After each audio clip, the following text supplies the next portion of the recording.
ఏదైతే ప్రజలకు సంబంధించినటువంటి పేదలకు అందించాల్సినటువంటి బియ్యం అయ్యుంటే ఆ బియ్యం ఎక్కడై ఇప్పటి వరకు ఎందుకు ఒక్క కేసు పెట్టలా? 11 నెలలు దాటిపోయింది, సంవత్సరం అవుతుంది. షీర్ ద షిప్ అని చెప్పి ట్రోల్ అయింది తప్ప, పవన్ కళ్యాణ్ హైదరాబాద్ పోయాడు తప్ప ఇప్పటి వరకు ఎందుకు ఏం చర్యలు తీసుకోలేదు? ఇవన్నీ ఏంటి అంటే ఈయన షో చేస్తున్నారా? ప్రజలకి టాపిక్ డైవర్ట్ చేయదలుచుకున్నారా? ఈ రోజు రాష్ట్రంలో తెలుగుదేశం పార్టీకి సంబంధించినటువంటి కామాంధ్రులు ఇష్టం వచ్చినట్టుగా మహిళల మీద పిల్లల మీద లైంగిక వేధింపులు చేస్తుంటే ఎక్కడా నోరు మెదపల. జనసేనకు సంబంధించినటువంటి కంటెస్టెడ్ ఎమ్మెల్యే క్యాండిడేట్ మహిళ, వీర మహిళ, ఆమెని ప్రైవేట్ వీడియోలు తీశారని చెప్పి సాక్షాత్తు జనసేన పార్టీకి సంబంధించినటువంటి రాయుడు అతను మరణ వాంగ్మూలంగా ఒక వీడియో బయటకు వస్తే ఎక్కడా నోరు మెదపల పవన్ కళ్యాణ్. వాళ్ళ అన్నం తిడితే నోరు మెదపడు, వాళ్ళ తల్లిని తిడితే నోరు మెదపడు. ఈ రాష్ట్రంలో వాళ్ళ శాఖ ఏది అటవీ శాఖ అతను ఈ శ్రీశైలం ఎమ్మెల్యే బుడ్డా రాజశేఖర్ రెడ్డి తప్ప తాగి శ్రీశైలం పోతా ఆ అటవీ శాఖ అధికారుల మీద దాడి చేస్తే తూతు మంత్రంగా కేసు పెట్టారు. ఏం చర్యలు తీసుకున్నారండి ఇప్పటి వరకు? ఏమైంది ఆ కేసు ఇప్పటి వరకు? ఇట్లాంటి సంఘటనల మీద ఎక్కడా నోరు మెదపరు. ఈ రోజు రాష్ట్రంలో 15 నెలలు అయింది. ఏదైతే మచ్చుమరిలో, నంద్యాల జిల్లా మచ్చుమరిలో బాలికని అత్యాచారం చేసి 9 ఏళ్ల బాలిక అత్యాచారం చేసి హత్య చేస్తే శవం దొరకలు అప్పటి వరకు. వీళ్ళ ప్రభుత్వమేనా? వీళ్ళ మనుషులేనా? అసలు ప్రభుత్వం నడుస్తుందా? మరి వీటన్నిటి మీద ఎక్కడా నోరు మెదపలా. నిన్నెందుకు నోరు మెదిపారు? 2 వర్గాల మధ్య వాటాల్లో తేడా. ఆ జయసూర్య అనే అతను ఒక వర్గానికి పేకాట ఆడటానికి కొమ్ము కాస్తున్నాడు, ఇంకో వర్గానికి కొమ్ము కాయట్లా. అరే అసలు వీళ్ళు మనుషుల్లాగా ప్రవర్తిస్తున్నారు. నేను గట్టిగా మాట్లాడితే చాలా పరిశుభ్యాలంతో ఉంటది కానీ ఏమంటే 16 నెలలుగా తెలియదా? ఇంటెలిజెన్స్ లేదా? పవన్ కళ్యాణ్ లేడా? జనసేన ఎమ్మెల్యే భీమవరంలో లేడా? ఉన్నాడా? పోయాడా? మరి ఇప్పుడు ఏడొచ్చింది? ఏపీకి కొత్తగా పరిచయం అయినాయా వెంకటరెడ్డి గారు? కొత్తగా పరిచయం అయినాయా ఈ సంవత్సరం? క్యాసినో, ఈ ఆటలన్నీ ఏంటది? క్యాసినో కానీ ఈ ఆటలు జోదాలు ఉన్నాయి కదా, అసలు పరిచయం చేసిన ఘనత ఎవరిది? కొత్తగా పరిచయం అయినాయా ఈ సంవత్సరం? పరిచయం గతంలో కూడా ఉన్నాయా మీ ప్రభుత్వం? 16 అయిపోయింది. మీరు గుడివాడలో నిజంగా వైఎస్ఆర్సీపీ క్యాస్ట్రో నిర్వహించిందంటే కేసు ఎందుకు పెట్టలా? నేను అనలేదు గుడివాడని. మీరే డైరెక్ట్ గా గుమ్మడికాయలు దొంగంటే భుజం జరుపుకుంటున్నారు. గుడివాడని నేను అన్నానా? మీరే డైరెక్ట్ అవసరం లేదు. ఎందుకంటే గాలి మాటలు పనికి మాల ఆరోపణలని చేశారు కాబట్టి వాస్తవం చెప్తున్నా. మరి 10 నెలలు అయింది కదా గుడివాడలో క్యాస్ట్రో నిర్వహించారంటే కేసు ఎందుకు పెట్టలా?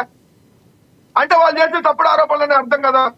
మా మీద అనేక రకాల కేసులు పెట్టారు కదా ఇప్పటి వరకు, మరి ఇటు మీద ఎందుకు పెట్టలా?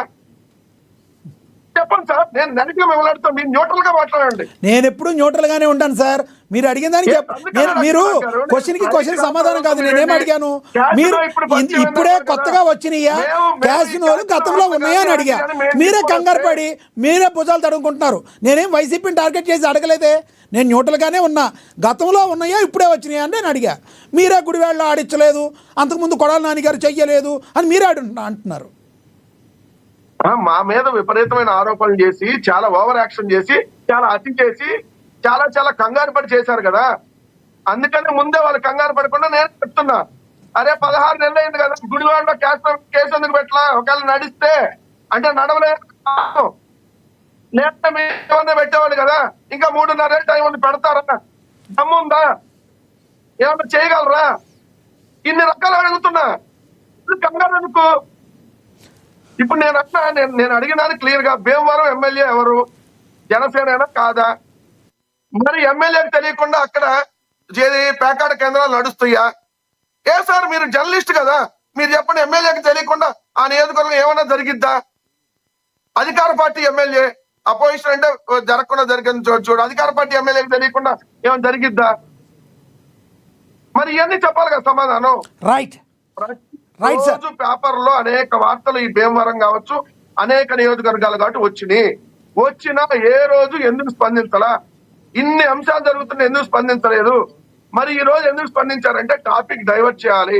రాష్ట్రంలో మెడికల్ కాలేజీల ప్రైవేటీకరణ అంశం ప్రజల్లో చర్చ జరుగుతుంది కాబట్టి అది జరగకూడదు. కల్తీ మధ్య మీద చర్చ జరుగుతుంది కాబట్టి జరగకూడదు. ఇలా అనేక అంశాల మీద చర్చ జరగకూడదు కాబట్టి ఏదో నేను లేఖ రాశా, నేను అనేవాడిని ఒకటి ఉన్నా, ఇలా లక్ష్మీనాయుడు జరిగింది, అయినా నేను నోరు మెదపలా, అయినా నేను ఉన్నానని గుర్తించండి. ఇవి ఇలాంటి లేఖ రాసినట్టుగా కంటి తూపు చర్య, అంతమించి చేయలేదు. రైట్ సార్, మళ్ళీ వస్తాం మీ దగ్గరికి. మనం ఒకసారి జనసేన నేత లక్ష్మీకాంత్ గారు జాయిన్ అయ్యారు, ఆయనతో మాట్లాడదాం. లక్ష్మీకాంత్ గారు నమస్తే అండి.